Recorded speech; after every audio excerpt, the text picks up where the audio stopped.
Hi everyone, so today Lexi and I will be talking with a special guest. You might know him from Next in Fashion, Charles Liu.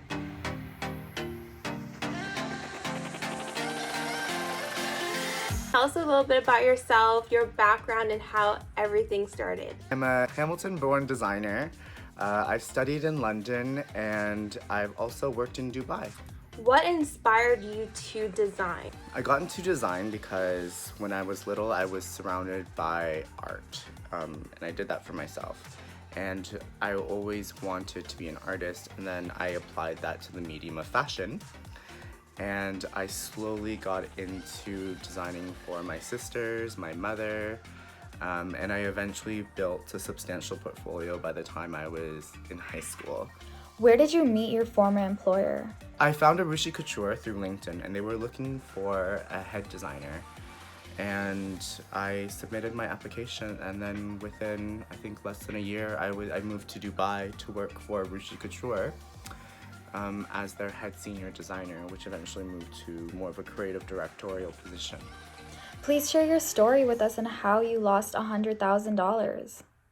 Towards the end of, I think, my third year in Dubai, finances weren't the best at my company, and it was blamed for a lot of things that were beyond my control. We didn't have marketing, we only just introduced ready to wear, and so we didn't have a stable income or a passive income for the brand. And eventually I was let go. But before that, my payments were deterred by a month, then 1 month turns to 2 months, then 3 months, and then you're constantly chasing your last salary. And by that point, I was already 4 months, no salary, so used up all my savings to stay afloat in Dubai, and I had to take my work basically to court. And to this day, I mean, it's been a year-long process. I've spent with my boss, I think she owes me a figure of 219,000 dirhams, and collectively with my lawyer's fees, that came up to, I think I lost about $100,000, I would say, for sure. And to this day, I've yet to see this money. So in Dubai, it's a completely different legal system.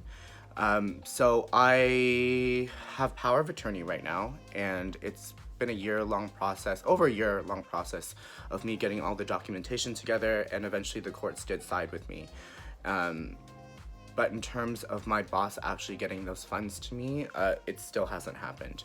So she fled the country, to my knowledge, or what I've heard from my ex-coworkers, back to France, and they have not been able to reach her. And all of her assets were basically liquidated, and I have had little contact with her. I think she's reached out to me, but it was never a mention of anything in terms of payment back to me, which is super frustrating and also very representative of what can happen in the fashion industry in terms of people who are more than willing to take from you and won't bat an eyelash.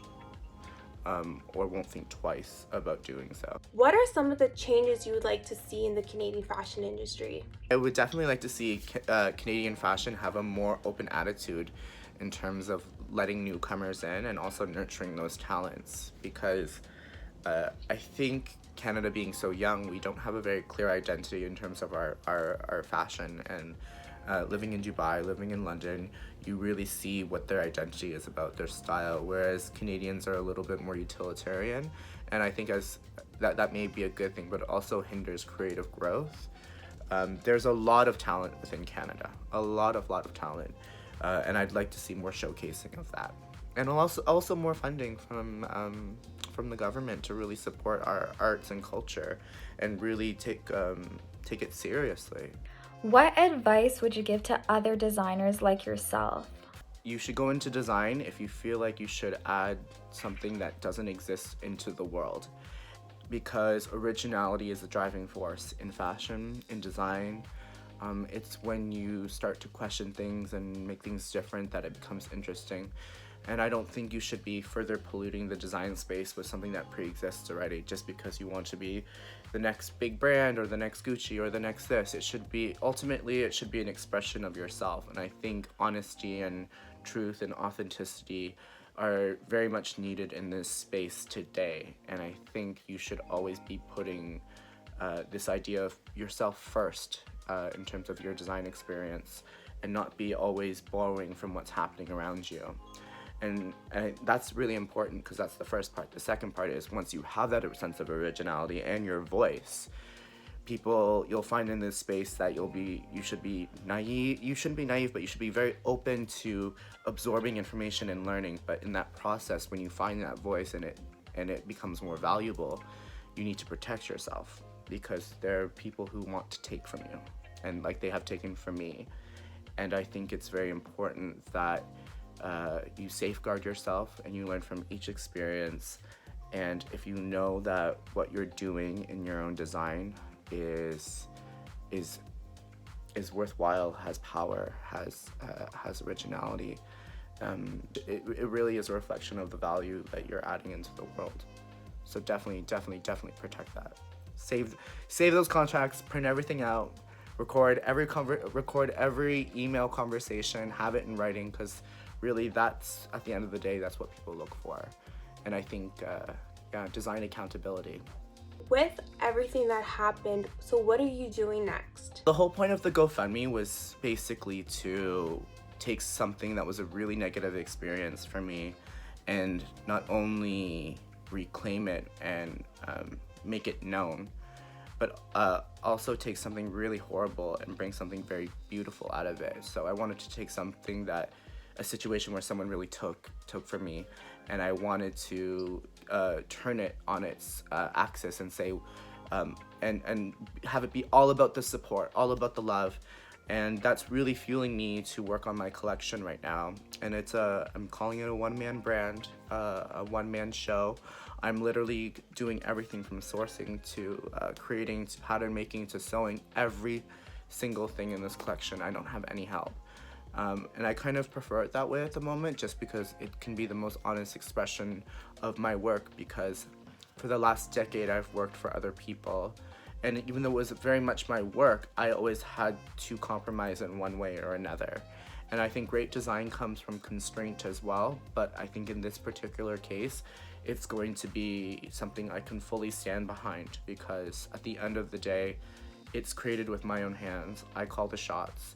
I've made every decision, and it's something that is a very honest expression of my work and myself and my beliefs. I hope my support for the Canada Fashion Network really brings more support towards new young growth and really showcasing those young designers. Thank you, Canada Fashion Network, for having me here. It was an absolute pleasure. If you guys want to find out more about me, please go on my Instagram at Charles_Liu or Charles_Liu. And you can find my GoFundMe in the link if you want to support my brand. And my website is also www.charles-liu.com. Thank you. If you want us to know about your story, please fill out our Google form at the bottom. Please fill it out and tell us your experience in working in the Canadian fashion industry. We are here to listen to you.